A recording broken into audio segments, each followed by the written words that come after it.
good evening, and welcome to the Homestretch with Adrian Durant, where the athletes get to tell their stories. We get to hear from some of the very best track and field athletes, and we get to hear their stories on how they overcome and triumph and achieve their goals. So tonight we have another special guest representing Trinidad, Mikel Thomas. Before we get it, let me get into his bio real quick in case you're not familiar with him.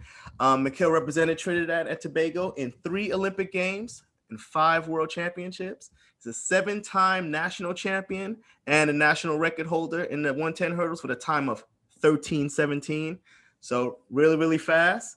Pan Am Games silver medalist and also bronze medalist in the 4x4 and ACAC gold medalist as well. And so thank you for joining us, Mikel. We appreciate you coming on. Salute. Glad to be here, man. Glad to be here. Yeah, man. I love talking to athletes like you, man. I've looked you up and I saw a little bit of your story, so I'm really looking forward to getting into it and just having you talk about your journey. 100%, and that's what I'm here for. Yeah. So track and field. How did you get started in track? You came up in Trinidad, right? Mm-hmm. And which part? Maloney Gardens Building 4. So I am a ghetto youth from the east side.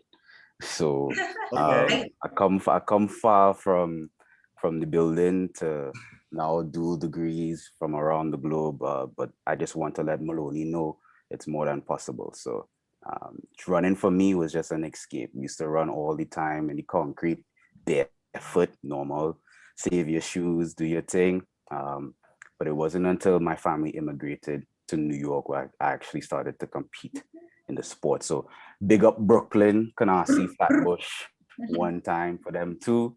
And that's when I really got the opportunity to see what sport can offer me. And it was a blessing because I was just a kid running in the hallways. But my high school coach, who was the dean, gave me an option between detention and track practice. So I think I chose the better of the two. But that's what we need. We just need to know what our options are. And I feel like more youths will be able to do greater things. No, absolutely. How old were you when you moved to the US? About 8 years old, so showing some age. That's 1996. Brooklyn in 96. For y'all folks who don't know, Brooklyn in 96 was real. It wasn't all gentrified like it is now and nice and friendly. It wasn't no Starbucks Frappuccinos. Brooklyn in the 90s was real. So you came up in a rough area. It was busy in Flatbush, Vanderveer. Again, it's not the same when I was there. But I mean, that community raised me. It was a good place to come from Trinidad to be introduced to the Big Apple, to New York. Brooklyn is where you have everybody in the Caribbean kind of meshed together, and everybody was hungry. So it was just an honor to be a part of having that in my blood and having that as part of who I am. Yeah, island folks do be hungry when they come up to the US. It's like you see opportunity and you're like, I'm getting that. But what was it like growing up in Trinidad? I've been there a few times. But at that age, track was track pretty big when you were coming up? I mean, to tell you the truth, 1996 was the first time I found out about track because of Otto Boulder. He was on display in such an amazing way. And we really take for granted just how much representation and exposure means. And so for me, it was the first time I saw that somebody can leave the island and that someone could be on a big stage and someone could do something. And he's from the same place I'm from. I was like, wow, a little seed of the possible was planted. I mean, I never thought that I was going to be Olympian, let alone do it 3 times by the grace of God, chasing 4. But, just knowing that something was possible, an idea is such a powerful thing.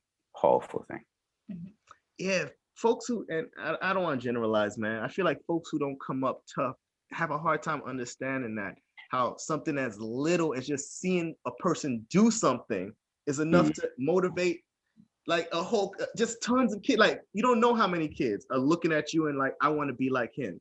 It's like this where everyone we speak to, whether it's LaShawn, Michael Cherry was talking about watching LaShawn motivated him and now he's a world champion, and it's like, just seeing somebody accomplish this is so big. And I feel like people who don't go through it, they sometimes take that for granted, don't understand that, how simple representation and just seeing that image of someone who looks like you accomplish something how far it can push you. 100%. Just knowing what's possible, again, it's a powerful thing because we tend to just repeat what we see. And so if you get the opportunity to see something different, then you have an option. I think that's the scariest thing in life, is not knowing what the options are and the unknown. But if you knew that, hey, I could do this or I can do that, but it's doctor, lawyer, or an athlete, it gives you just a motivation to change your current circumstances. And that's the thing, right? Because things was hard in Brooklyn, things was hard in Trinidad. I wanted something different. And so being able to get an idea of something different, it gave me something to pursue. Nah, that's pretty cool. And so it gave you the opportunity to leave the island. You're in New York. You're like, okay, I'm getting good at this thing. So where was the path forward? Like, you're in high school, you're starting to get pretty good at that point. I mean, it was weird because I didn't know I had, I guess, talent, for a while. It was like you run 26 in a 200 in basketball shorts and high top sneakers, and you're like, I'm just chasing people.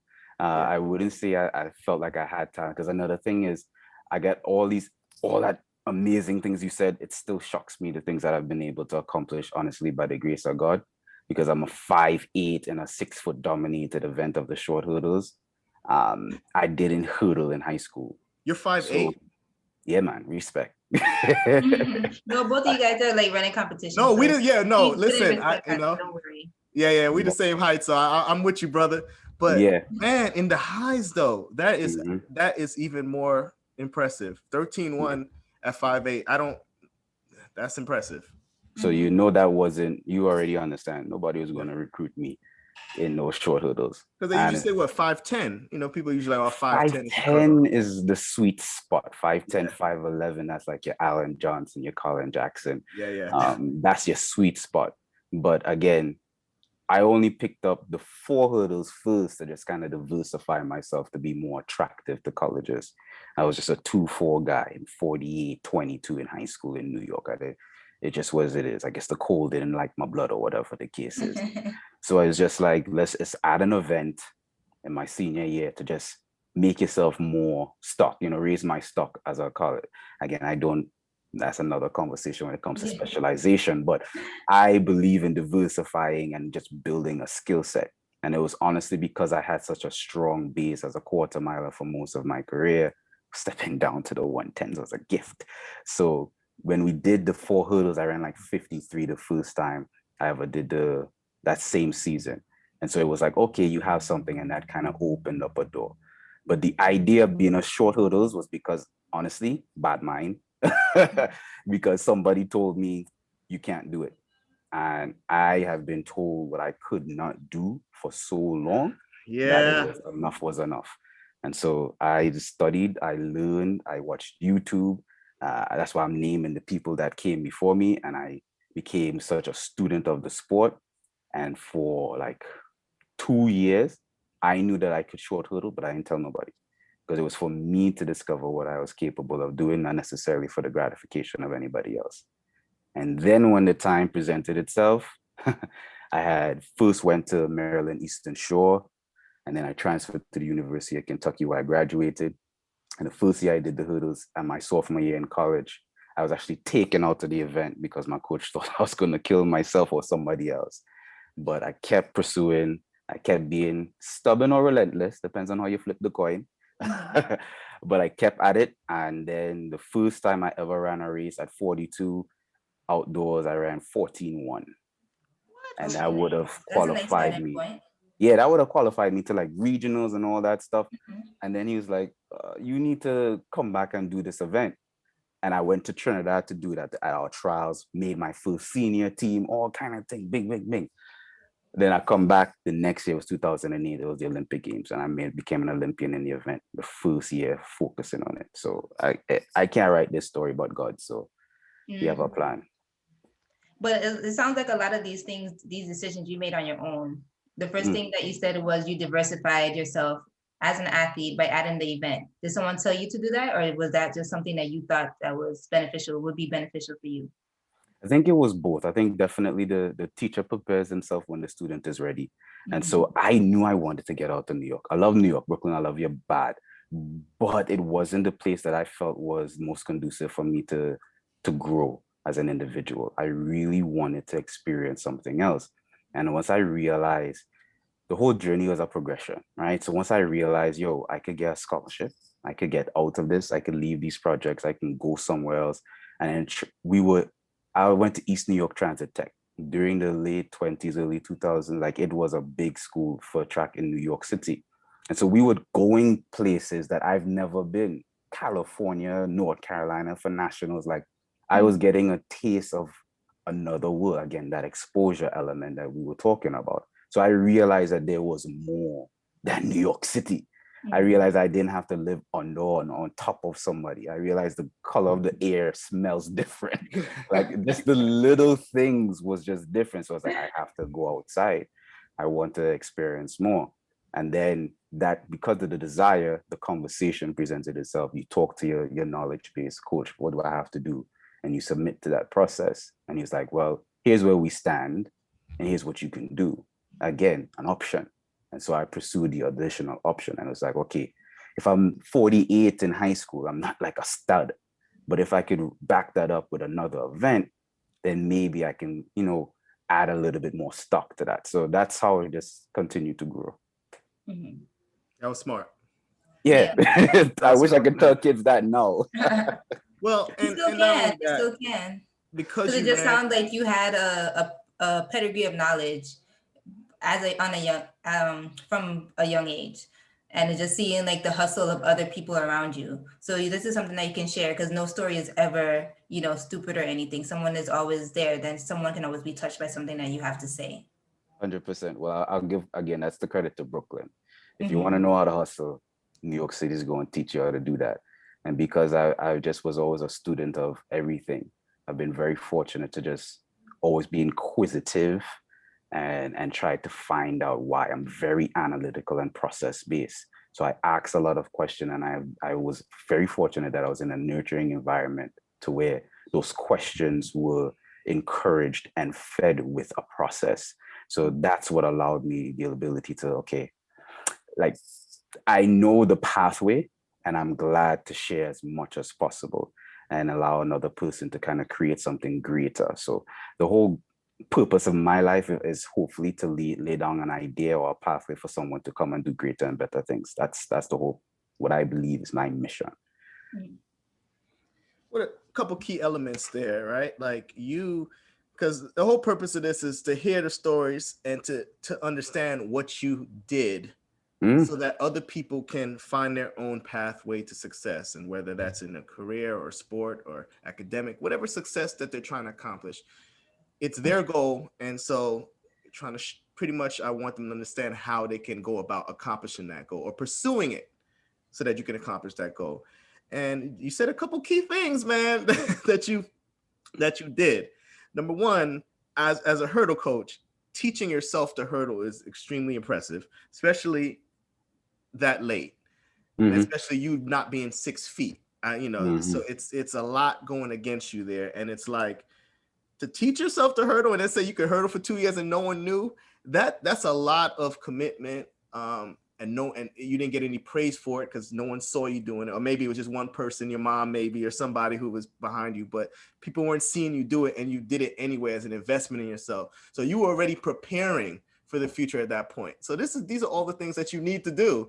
Achieving a goal isn't blind and random. It's not just like, oh, it's like, no, I need a scholarship. So how do I make myself more valuable? And you thought about it and you executed a plan. So that's impressive. And people need to understand that this stuff isn't magic or snake oil. You got to do some stuff. 110%. I mean, I've always been one of those kids growing up with my head in the clouds. I was always a dreamer. And then someone asked me, well, how are you going to do it? And they kept badgering me, or honestly, they kept preparing me in that process. It's like, you might have a dream, you might have an idea, you might have a notion, but then what are the steps that you need to do in order to accomplish that and make it possible? And my father's in the military. I was a former firefighter, so more so very pragmatic. And so what that then became, I like to call myself an analytical dreamer. And so once the idea is formed, I then need to create a pathway in order to do it. And in that process, I like to do as many contingencies as possible, because nothing is perfect and nothing happens the way it's designed, as the military and the fire side of me. So even from the idea of like becoming a hurdler and learning it, I was fortunate in a sense, because even though I was a short hurdler, I didn't get introduced to the event at 39 inches. I got introduced to the event at 42. So although the learning curve is steep, I didn't come with any habits. With bad habits, absolutely. Right. So I was just raw. And by the gift of God, I have natural skill set. It just was in the wrong place. So I have power and I have speed. And so that's the only thing that I can be. And so a lot of short hurdlers would try to be overly technical. By all means, you need to be that. But if you do have a level of skill set, no matter your event, right, whatever your God-given tools is, even if it's to outwork the other individual, you have to maximize what makes you you. And so I realized what cards I was bringing to the table. No one can out jump me. No one can outpower me. I can push something 3, 4, 10 times my weight if I needed to. And so I started focusing on what I can do well and develop my foot speed and things simultaneously. And I think that's what made it well for me, because I translate pretty good. 7-6 indoors, 6-6 indoors, 13-1, 10-2. You know, so it's like once I realized there's a ticket there, I was like, let's ride this thing as far as I can go. It sounded like you focused on your strengths, but you diversified your skill set. You made sure you had a little everything, and you made yourself a better athlete. You know, I find that some folks who hurdle, all they do is hurdle. It's too much hurdling. It's hurdle. And a lot of times as a college coach, by the time they get to me, I'm like, we're no longer hurdling. And I'll go a whole half the year. We're not hurdling at all. Let me teach you how to sprint. Let me teach you how to do this, do that. And then they end up becoming way better hurdlers. So I think folks get locked in and you're like, nah, let me make sure I'm good at all these different things. You said power, speed, you just covered all your bases. Preparation. Absolutely. It's 100%, because again, the analytical part of me is when I took a physics class at the University of Kentucky, I realized that hurdling is a projectile motion. And so it's a basic physics principle. And so if I know the key in projectile motion is there's certain principles that can't change and there's only certain variables. So if I can't move the height, I could move the force and I can move the acceleration. And so that's what I focused on. That's a physics principle. And so if you broke it down to that simplicity, that's wisdom, right? Taking knowledge and making it apply to the situation. So that's what allowed me the ability to excel. I simplified it in a language that was key to me. And I think that's the key in coaching, is finding the language set that's appropriate for the person. And so because I'm more cerebral, if you talk to me on that level, I'm going to equate it to that. And so if you need to simplify it or go to this feeling that it looks like this, or it feels like that, or it sounds like that, that's probably one of the coolest tricks that I like about coaching. But even as an individual, you never stop being a student.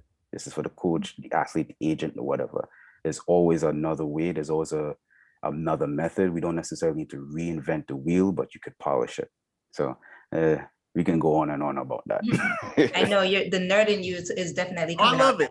I'm like, but what I like what you're saying is practical. Like, you're not going to be able to hurdle like a 6'6" hurdler. So why try to emulate that? You're going to figure out what works for you, and you maximize what works for you. And that's you know, you don't see many hurdlers under 5'10" in running, you know, sub 1360 even.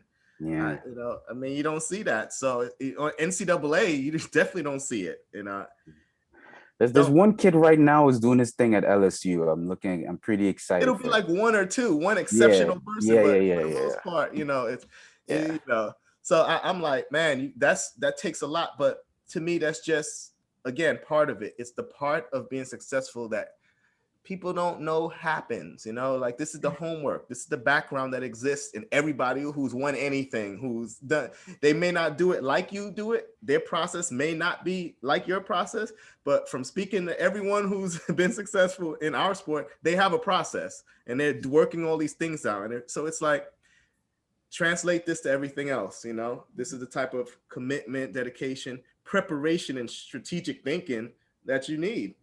I think one key difference, which is actually very cool to compare, so many of our other guests, it was just like they were naturally talented. They knew that some of the females were, you know, beating the boys at a young age.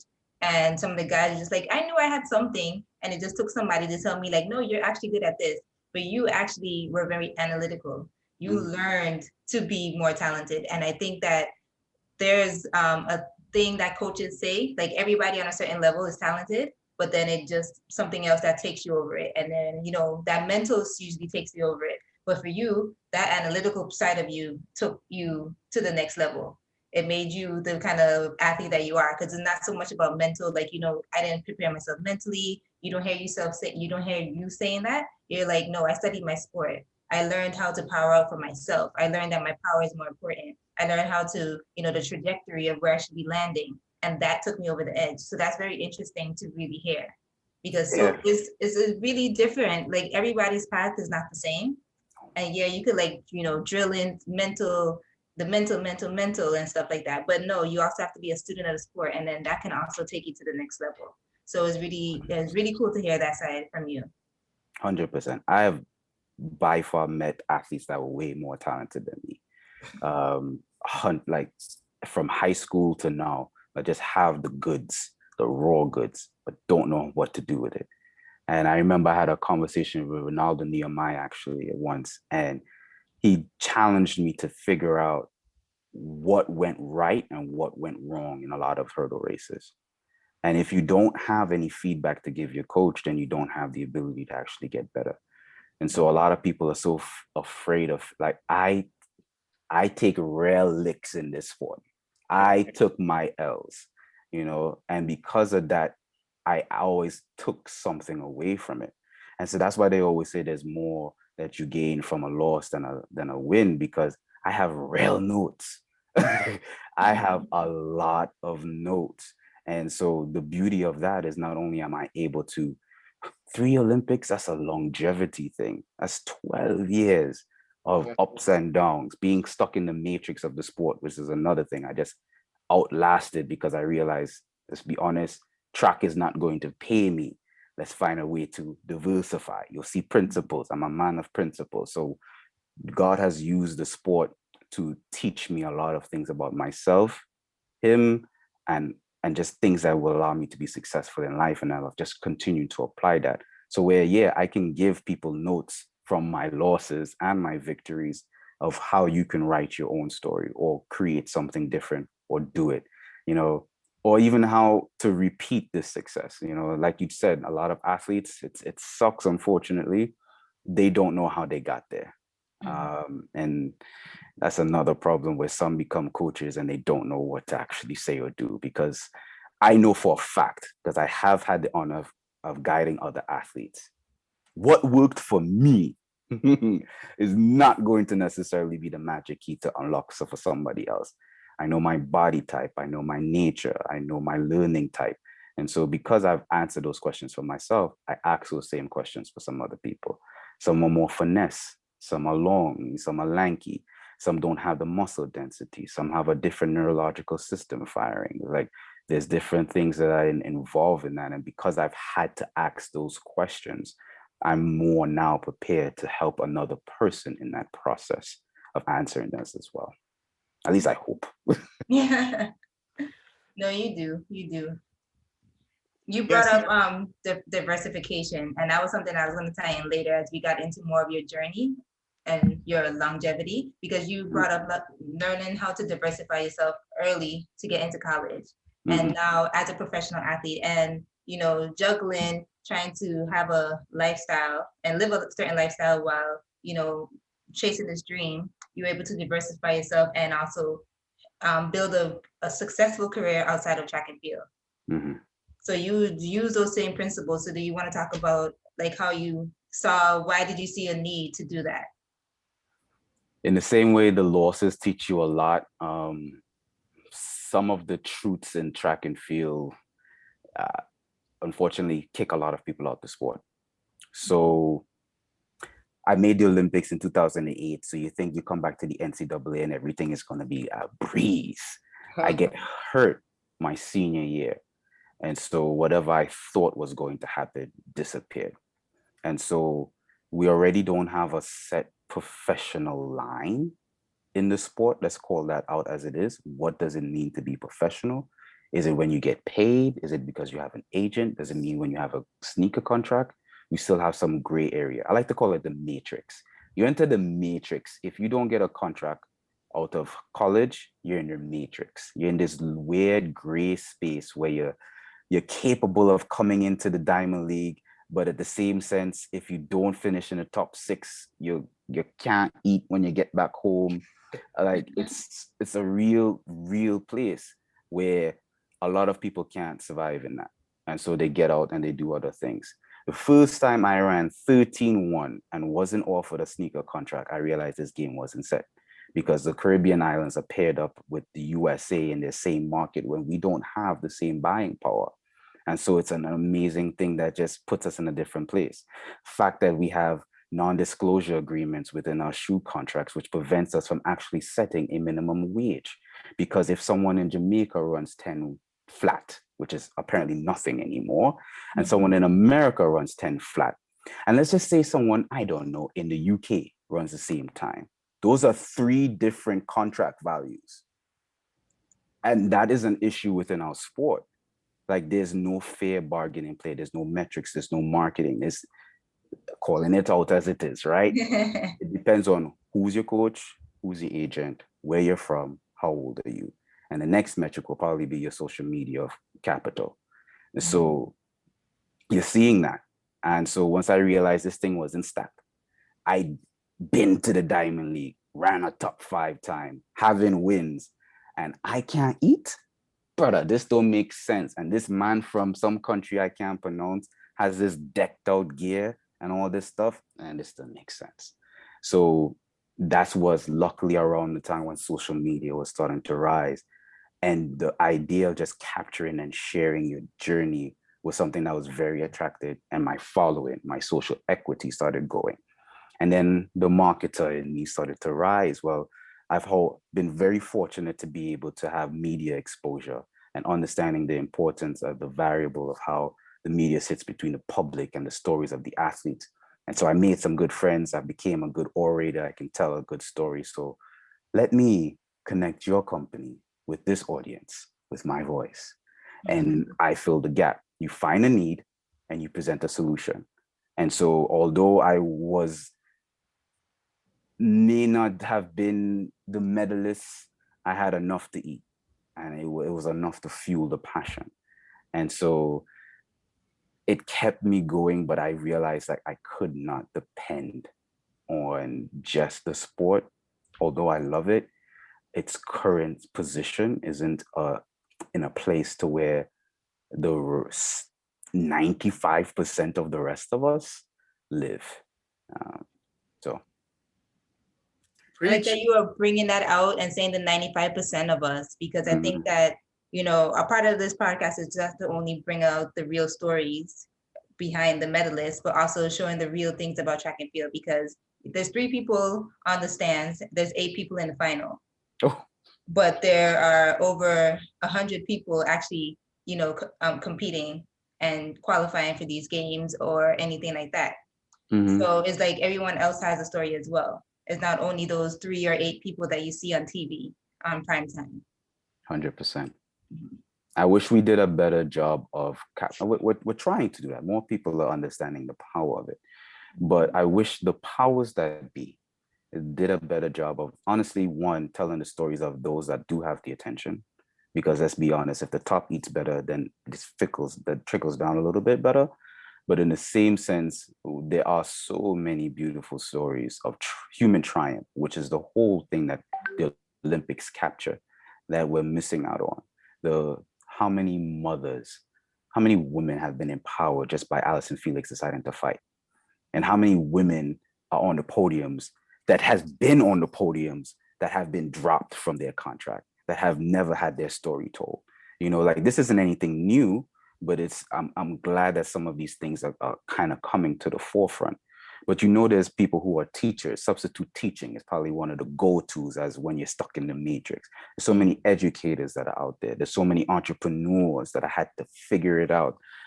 There's so many different things that are happening that I wish we were also doing a better job organizational wise, of bringing into life a lot of that story. There's so many gaps there, but hopefully those are opportunities for the right person to become a disruptor, and that's a startup. Yeah, I see you're one of the people I have to call when we start working on how to fix this sport. So I like where your head is. I have so many ideas. I'm always ready to talk. I have a couple of us, because at the end of the day, I don't think we could rely on the older generation in any way to change anything. And, I like how the younger generation moves. They kind of do things on their own. Social media is big, so you can control your own business now with social media. And I think, if you have the personality, you can make some money, even if you're not winning the gold. So, because the shoe company, you win a gold on Monday and then you get hurt on Tuesday and then you're unattached on Wednesday. So, Man. There needs to be a change, a shift in power. It's just the way it's set up now is not good. I mean, you talk about the Matrix, substitute teaching. I was on the Home Depot series. Oh, that was a blessing while it was out. Hey man, Home Depot, for those who don't know, Home Depot was hooking up track athletes. Was it all Olympic athletes or just track? Mostly, actually all Olympic.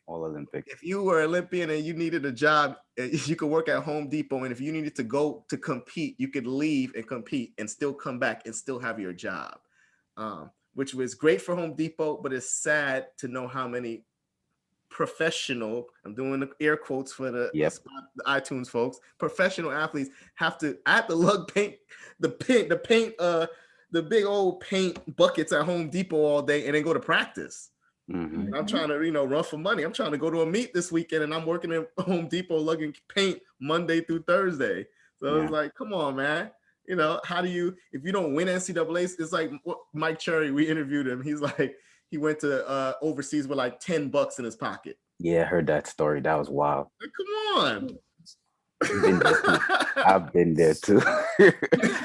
I've been there too. So you have the small handful who do make the bread in track, but it definitely makes sense to not put all your eggs in one basket, so to speak, and to just as strategic as you need to be setting and pursuing your goals. You need to kind of have that backup plan because, failure is a part of success. So you have to be ready for it. When failure hits you, what are you going to do? How are you going to pivot, swivel, which way are you going to go? So 100%. And I mean, I'm sure the pandemic has shown that we need to diversify.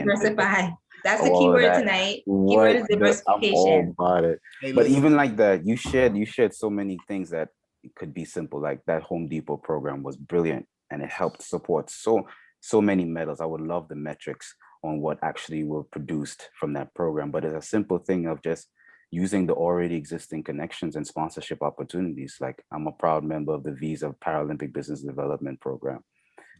That's something where an Olympic sponsor is activating in the space and receiving something better as being a purpose-driven company and giving athletes the opportunity to transition within their professional and their business life.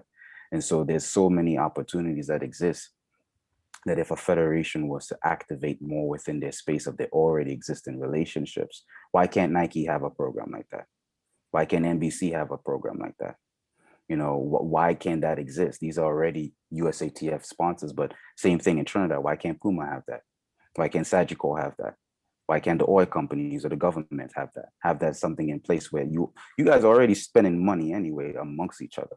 Right. And you're supposed to technically be spending that money for me, technically, right? Quote unquote, technically. Quote unquote, right? So how about maybe some VIK, which is value in kind, and as you create something that looks good for the people, right? And you say, hey, we're helping these athletes out. That's okay, but that person is going to be able to get the opportunity to eat. So I know how to talk all that fanciness that they need to do at the end of the day to move dollars and cents, but it's lives, man. $10 you going over to Europe with?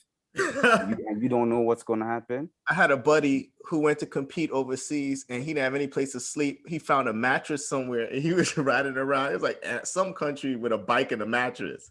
He was there to compete.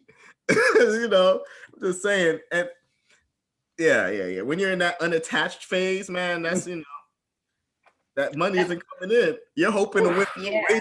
Yeah, listen, I'll tell you, I know it. You're hoping to win a little Harry Jerome somewhere in Victoria to pick up like $500. You know, a little meet somewhere that no one's at. The Chitlin Circuit is what we used to call it. Give me them cash meets so you can afford to go to the next meet. Bro, for $200.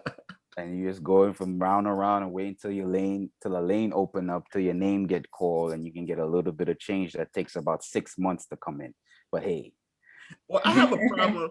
I mean, now we're speaking about it. I have an issue that people with medals can be done with their sport and essentially start life, and it's like they have to start from scratch.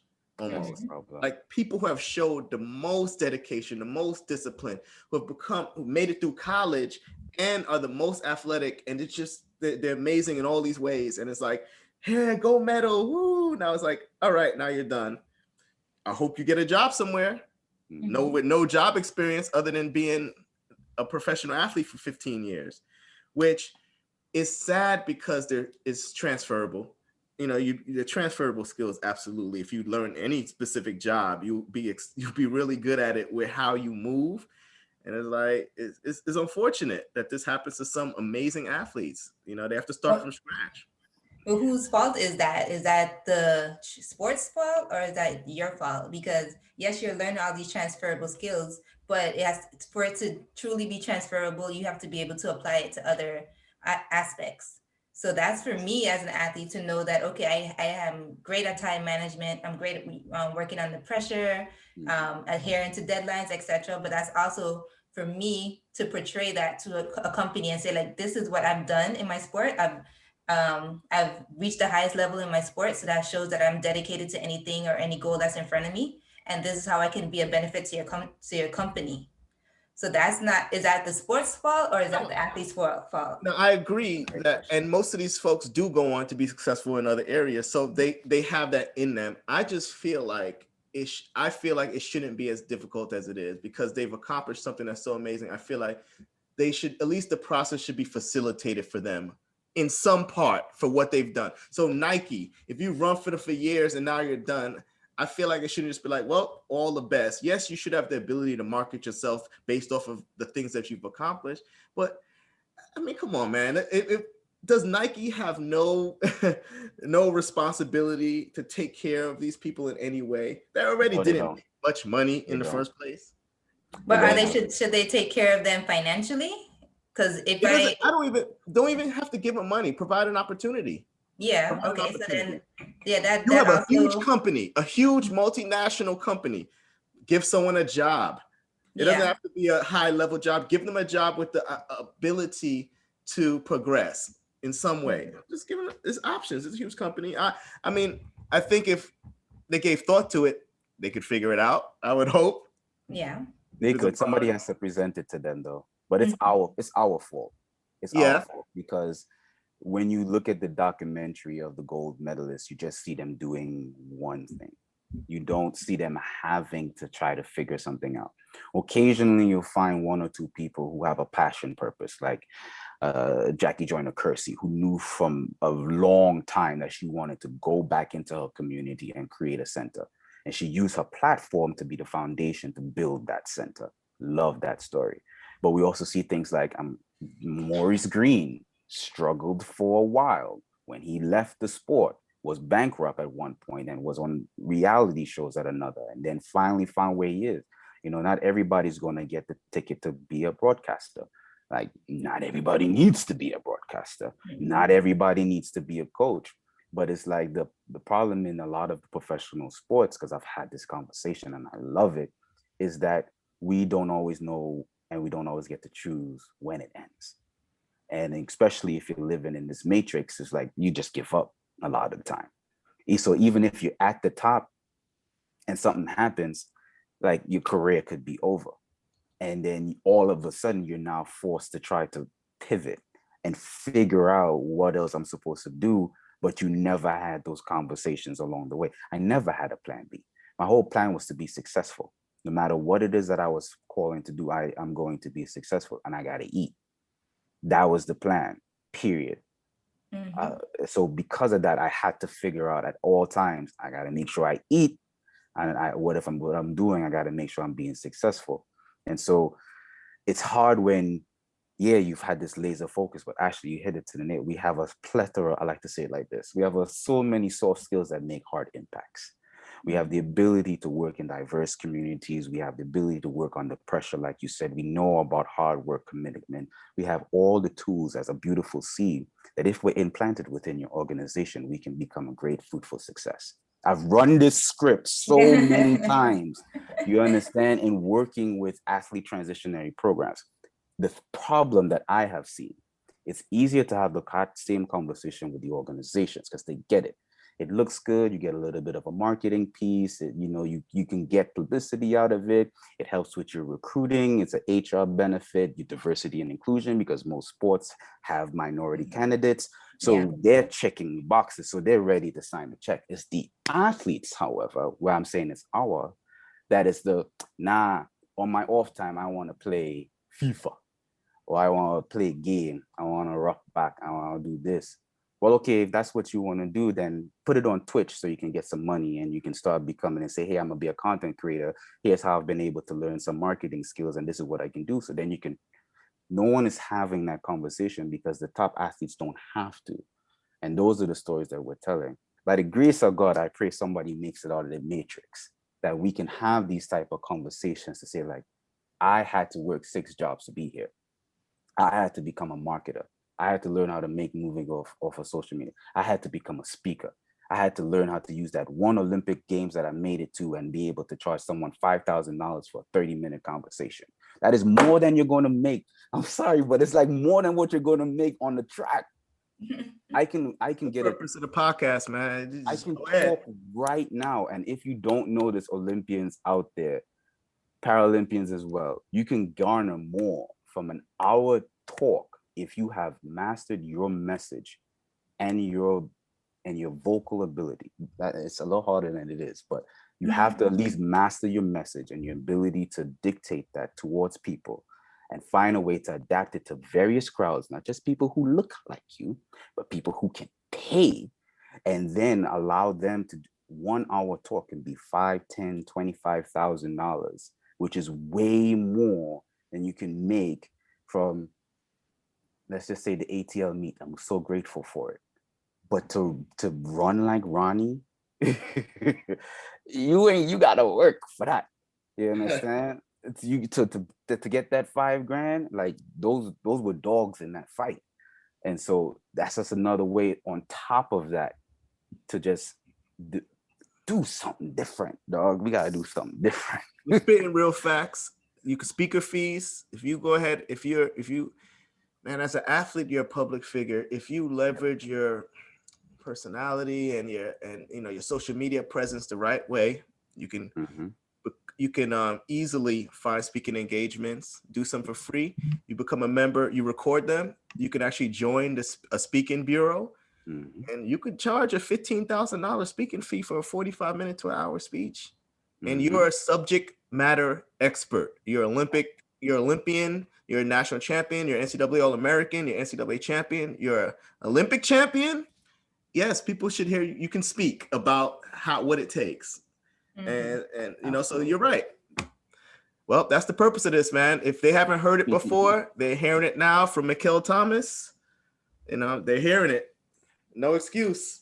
Simple things that we can do, man. And even if you didn't make it, why didn't you make it?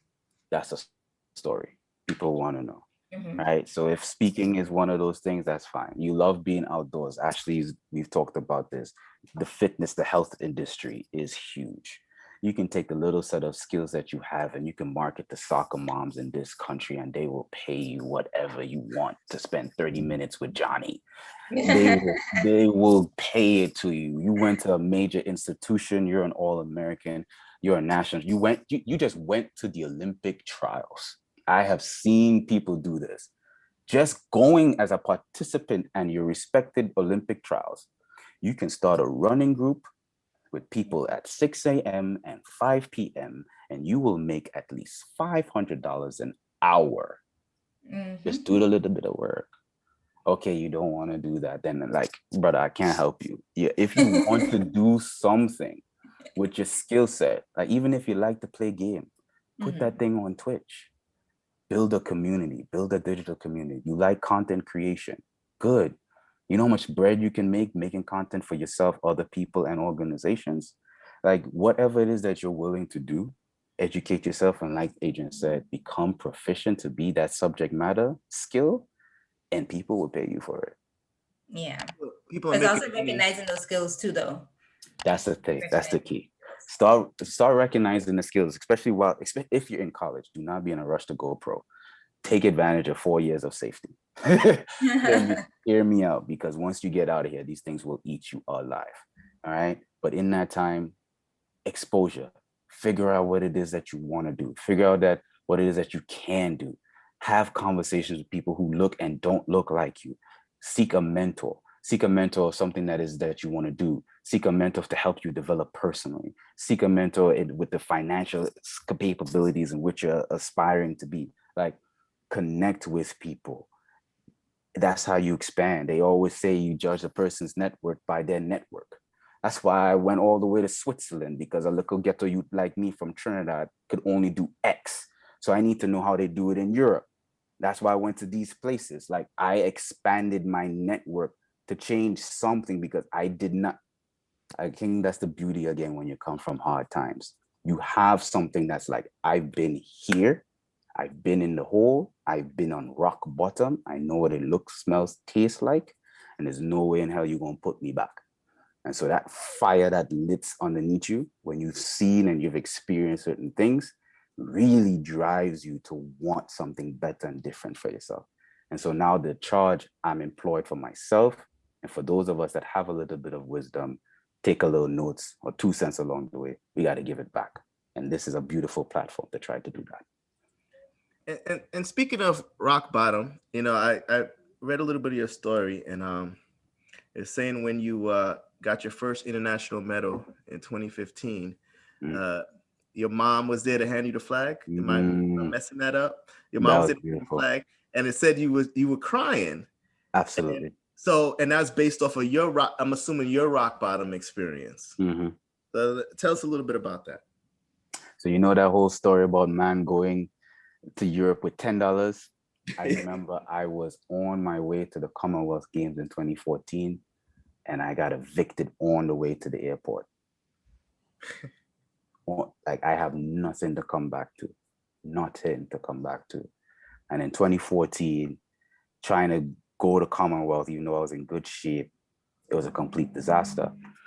So of course, they come ask you, how was your race? Which is always like the dumbest question. But how was your race? You're like, big man, like I can't even talk to you about what just happened, because my head is not even here. Like, we talking about, it's almost like a Allen Iverson moment. We're talking about this race when my life is in, like, this is where my life is. Like, I don't have a place to rest my head. I got to leave to try to figure something out. That ended up turning into a follow-up interview. And the next thing you know, on Sunday, big time post, Thomas homeless after Glasgow. Well, I ain't lie. I tell the truth.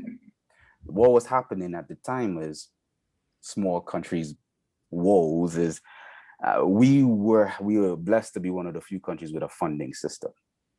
However, it was being mismanaged. And many athletes were afraid to say something because of the fear of being blacklisted. Again, I homeless, I on bottom. What can you take from me? And I wasn't necessarily being vindictive in trying to say, well, this person, that person. I wasn't pointing no fingers. I was speaking my truth. I'm here representing Trinidad and Tobago. And I didn't feel like Trinidad and Tobago was representing me.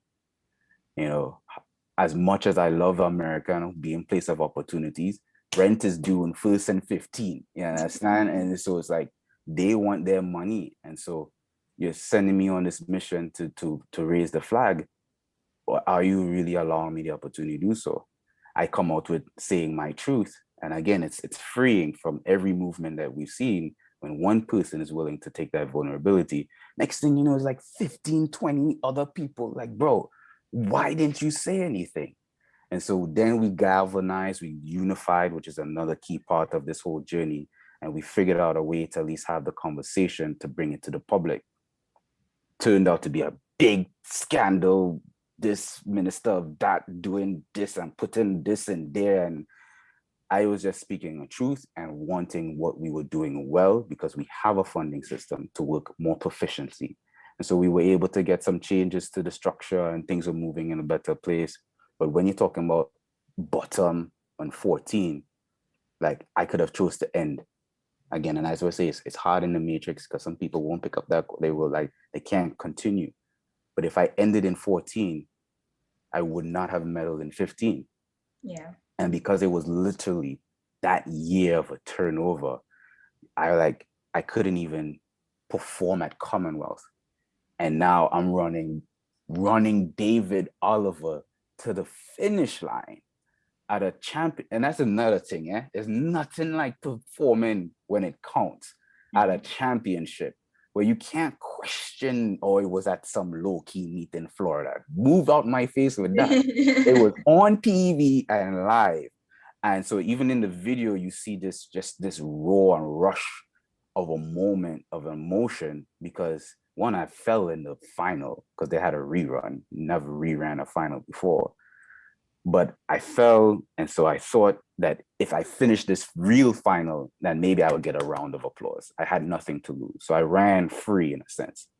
But I was just reminded of something that I was chasing and I was pursuing. And the fact that, again, it was the first time my mother seen me wear Trinidad and Tobago's out. Because, again, New York, you can't necessarily get a chance to travel to China or whatever the place is. But New York to Toronto, I know plenty of people make that trip before. Like that could be done. And so when my mother, my sister, my nieces are there, like that's what the red, white, and black is for. I represent them. And of course, mother give you, oh, come on, man, you can't write a better script than that. Your mother gives you your national flag the first time you have the opportunity to raise it. That was beautiful. Thank God every day for that. Wow. Yeah.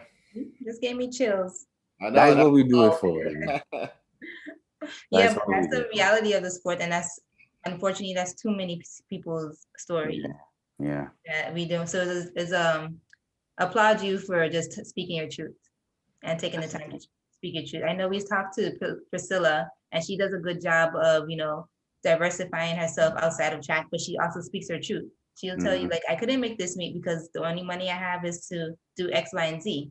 And she's taking advantage of telling her story and speaking her truth because it is the reality of what she's experiencing right now. Yeah. And I think there's a lot of power in that, in that willingness to be vulnerable. Because again, right now we're more connected and disconnected than ever before.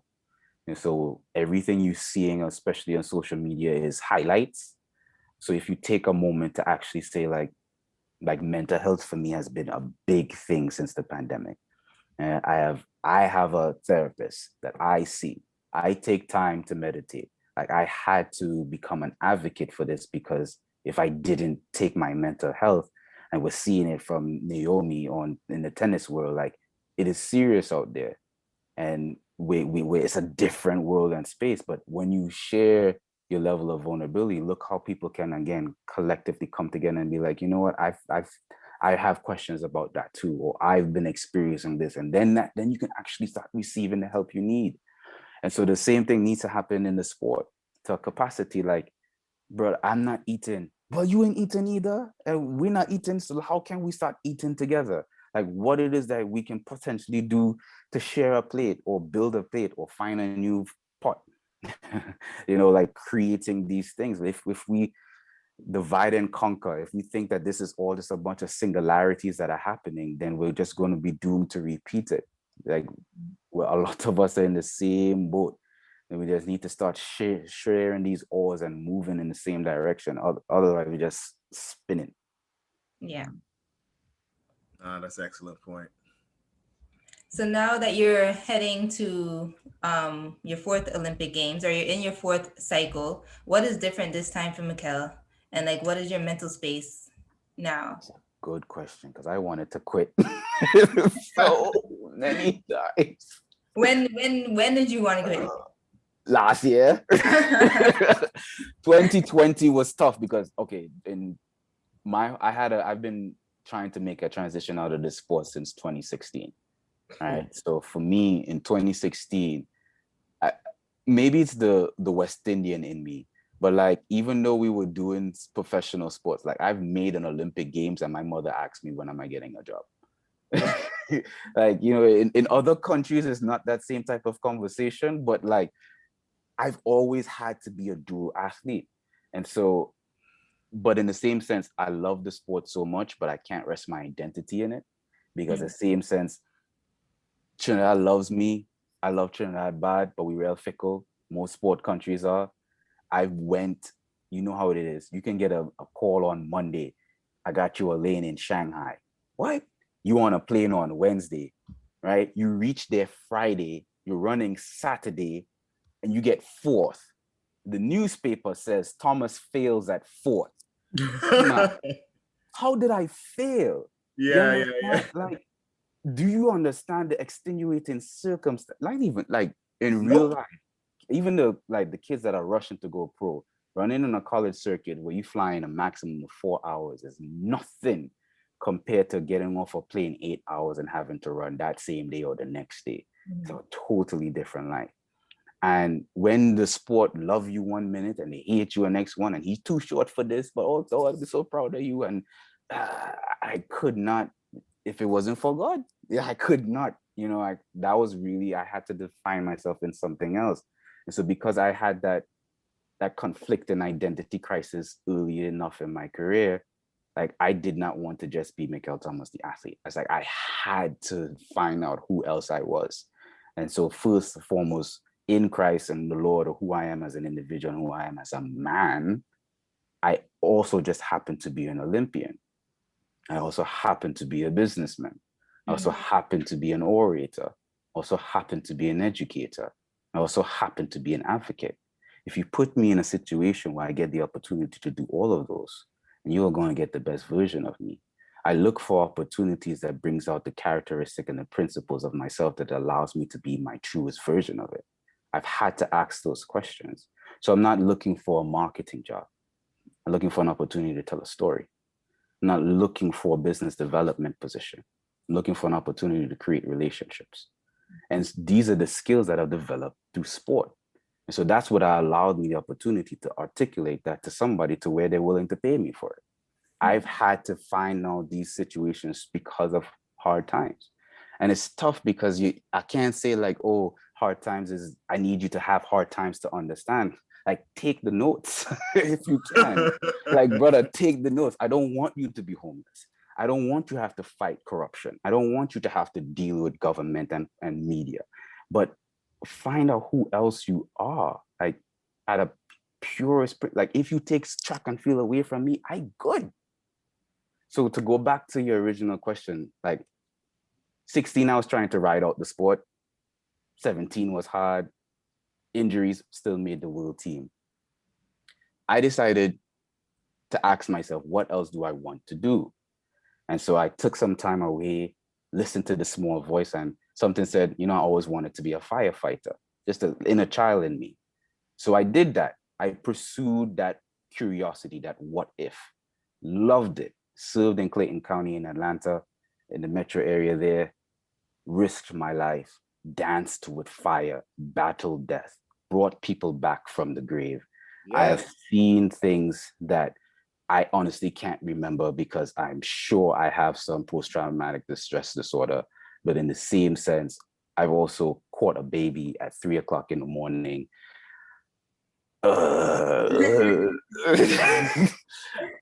I have seen some things, but I saw how beautiful life is and why it's worth fighting for.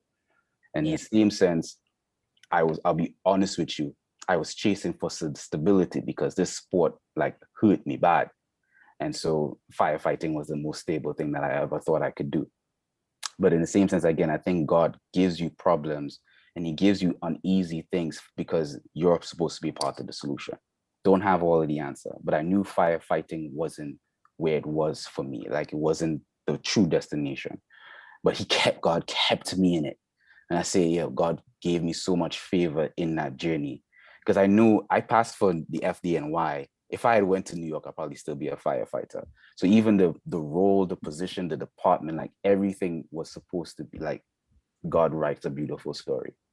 So I was trying to ask what's next, because I realized that even though I was in a good thing, I would be an advocate for anyone serving their community. But I knew it wasn't the answer for me.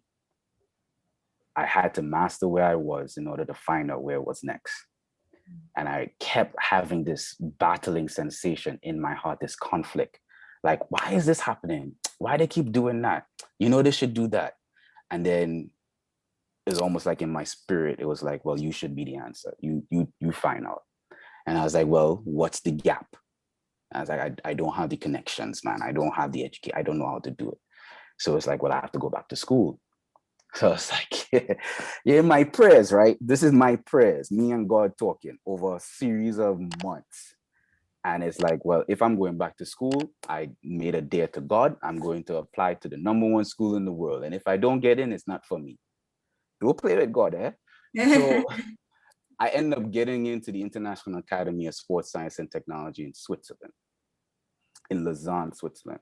I chose that school because it was partially founded and endorsed by the IOC in Lausanne, Switzerland. And so if anyone knows Lausanne, it's like the capital of sport. Because the IOC is there, there's also like 50 different, or actually it's probably over 100 now, sport and international organizations in the same area. Think of it like the Silicon Valley for sports, from UEFA to FIFA to every FIBA, every federal international organization is within driving distance of this place. So if you need to know how to walk and talk sport at a business level, that would be the place. So even though God answered the question for me, he didn't necessarily answer it all the way I was expecting, because then I had to come up with $30,000 in like 2 weeks. So, but by the grace of God, you know, what I did was when you don't know what to do, you do what you know. And as you can tell from this, I discovered a way to orate and tell a story. And so I shared that story with as many people who were willing to listen to me. You can still find videos on YouTube of me fundraising money. Like, I marketed Olympic firefighter. I created a slogan and a hashtag, and I $21,000, and I was like, I'm good enough to go.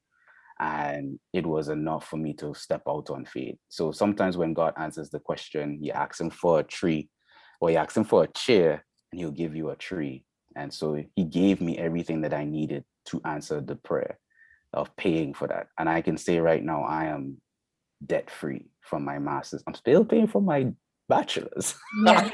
but my master's is like debt free. And even how that happened is literally the day after graduation, funding came in, and I didn't even virtually graduate with my class, but I got my degree hanging up in my mother's house. And so that story, like, I knew something was going to be next. To make a 4th Olympics was going to be a stretch, but studying in Switzerland, trying to train, trying to network, it was hard. And I was managing the whole program by myself. I've been fortunate to be stewarded by some amazing people, from Aaron Tucker, who's now associate head at Penn State, to Mouse Holloway at Florida, to Coach Pepin and the crew down in Nebraska, to my time at Altus with, oh my gosh, being able to listen to the senseis like Dan Paff. Like, I have been very fortunate to be around some exceptional coaches. And as you can tell, I took some really good notes. So I've been able to, I know how to program, I know how to write, and I have the network in the track realm that if I have some questions on this, how's my body feeling? I've learned how to do some manipulations, but to do the job of 15 people was just exhausting. It was just physically, mentally exhausting. And then trying to get this master's degree and write this thesis and speak French. And this was just like my capacity or my bandwidth was just like taxed. So I was literally ready to be like, you know what? I could just get a job here in Switzerland. Life would be okay. I have nothing else to prove. And literally, then we went into lockdown. It was like literally March, and it was like, then it was lockdown. And honestly, it was because of the pandemic, where running was one of the first things that we got to do. like you can get a little 30-hour outside and you had free. I fell back in love with running at the purest form. You couldn't wait Like, to run. what, you feel me? And I don't even like distance You're like, running, man, but I gotta. I'm getting outside, and man, that pandemic has put a lot of things in perspective for folks, man. Yep. And I like you mentioned the mental health piece, because even for me as a coach, you know, I'm dealing with a large team, and I think a lot of times, like, athletes don't look at the coach as human, you're a robot. And hey, listen, when the semester ended, I was like, man, I'll see everyone later. I'm out, and I was in the Caribbean, because for me it was like being there, not being able to coach. Not that's the part of the job that coaches like to do. I don't want to fundraise and emails. It's not fun. I want to get out there and coach and see the kids perform. And with that was hard on all of us losing it. And it was like, man, once I could get outside, it was like freedom. Exactly. So that, I think I needed that, because 3 games as a minimum of 12 years, right? To have that longevity. Every Olympic Games for me was a different motivation.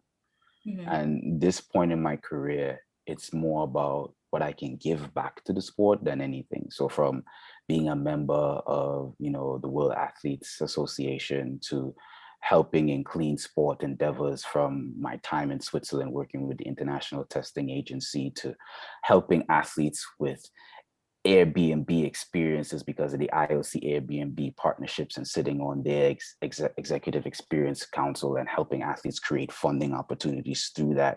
Like, it's more about, okay, here's my notes, here's what I've been learning. And that's the I'm not trying to but those are the other tickers that I've been doing simultaneously. Is like, I really want, and someone had asked me, it's like, what do you really want to do? I want to be able to create opportunities for people. That's what I'm at in my life now. And so this games, Trinidad and Tobago, we're in a transition. There's a lot of elder statesmen and women that's on the team. And so I really want us to impart a lot of wisdom on that. But simultaneously, I'm praying, powers to be, to work with the organizations to help create more of a development grassroots matrix system, like the gaps that we have. So there's not another gap between Hazley Crawford and Otto Bolden, and Otto Bolden and Richard Thompson. You understand? Like, we as a small nation, like the Caribbean, we far out punch our weight every single time. But I'm calling all of us out. We do not operate in a full understanding of the talent and the resources that we are naturally given. Like, there's no way. I don't understand how BVI has people who are legitimate medal contenders, like legitimate medal contenders.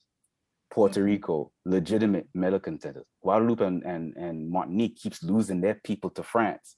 But in the same sense, from Barbados, Bahamas, like, if just population wise, people don't realize how small these places are compared to like the US. They don't. Like, if you take the whole Caribbean, it's less people than California. Yeah. People don't realize how much, when we interviewed Kim, and it was like that year that Kim won the 100 in 03 and Daryl got second. Yeah. It was like awesome. 2 Caribbean guys beating the world in the 100. It's crazy. Yeah. But we're still, unfortunately, all of us but Jamaica right now are still dependent upon the NCAA. Not a bad thing. I'm a product, but there's still gaps in which we can do. Like this year, we didn't see a Carifta Games. It's tragic. That's rough. That's rough. Yeah, like you have to be from the region to understand these kids lost that opportunity to go to the NCAA to show what they've been working. And so there's so much gaps for a region that I'm gonna just go ahead and put one of my babies out there.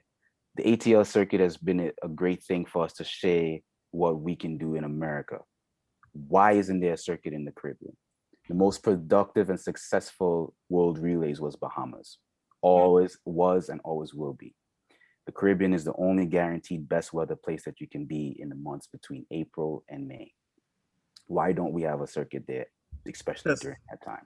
Because there's drama within the CAC region on where meets can be held. because the folks who for some reason run the region want to put all the track meets, if you realize it. And I ain't trying to cause no beef, but South Salvador, El Salvador, and I'm like, why aren't we?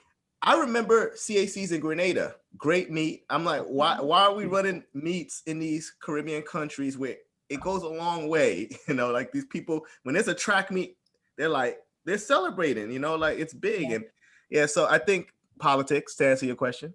Unfortunately, and voting power, I get it. And us having no influence in the Caribbean, despite having some of the best athletes in the world, not having any influence, no vote, no countries. Yeah, no power. Who's controlling who's controlling the region? Who's controlling the World Athletics Fair? It's not the Caribbean countries have no say in anything. They're just figuring out. They're like, hey, wait a second, maybe the javelin capital of the world shouldn't be where the heck they have it, somewhere in Poland or somewhere. Maybe we should be. What's that? No, that's what. But I heard, I was in a meeting. It was like that was the last conversation. It was like reconsidering, because I forgot where the capital is, like where they do all the training and teaching and coaching for the javelin. But it's somewhere cold. And it's like there's a guy in the Caribbean here that's kind of launching this thing. Maybe 100 two degrees. guys in the Caribbean. Maybe 100-degree weather helps. You know, like maybe the Caribbean should have some say in things in track, considering the best person in history from the Caribbean and most of the best ever. So I don't know. It doesn't make sense. Unfortunately, but room for us to hopefully get involved and do something with that conversation.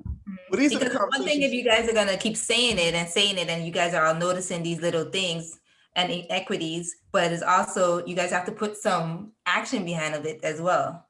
Oh, this is the start right here. Hey, look, you see what podcasts have caused in 2021?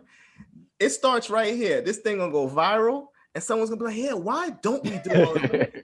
And then we're gonna get in a meeting with some other folks who think like this, and we're like, you know what? Some things need to change in track, and we're gonna make it happen. Like this is the start, grassroots.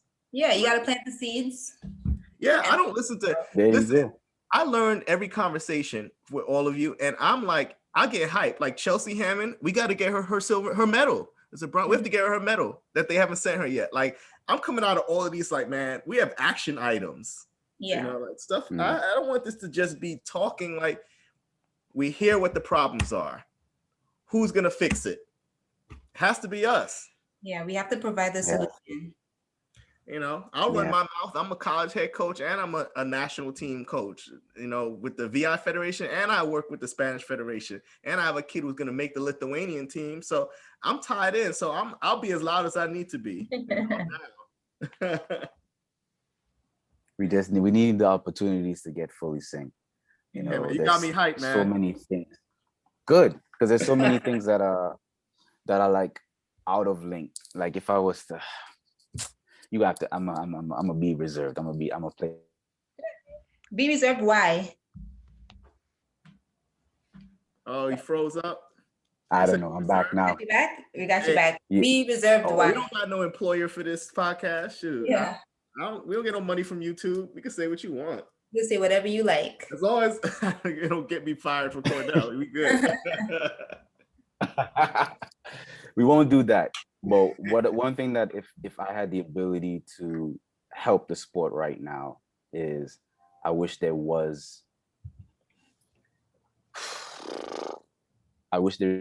was a circuit. Talking to the old heads, you realize that there was more money in the 90s and the early 2000s than there are now. The reason why is because you had tiers, and the Diamond League is not really a Grand Prix. It should be, if that's our top tier, it should be the top 8 people every single time competing on the line. We know people ducking. That's one thing. Athletes need to stop this ducking thing. Shout out to the 100 women hurdlers, the few events that, mostly the women, unfortunately, that step up and they don't hide at all. They like, yo, I'm racing number 2, 3, and 4 in the world every meet. I don't care. But name another sport where that happens. Like the Kansas City Chiefs will play everybody regular season, and whoever they get, during the playoffs. Like LeBron has to play everybody.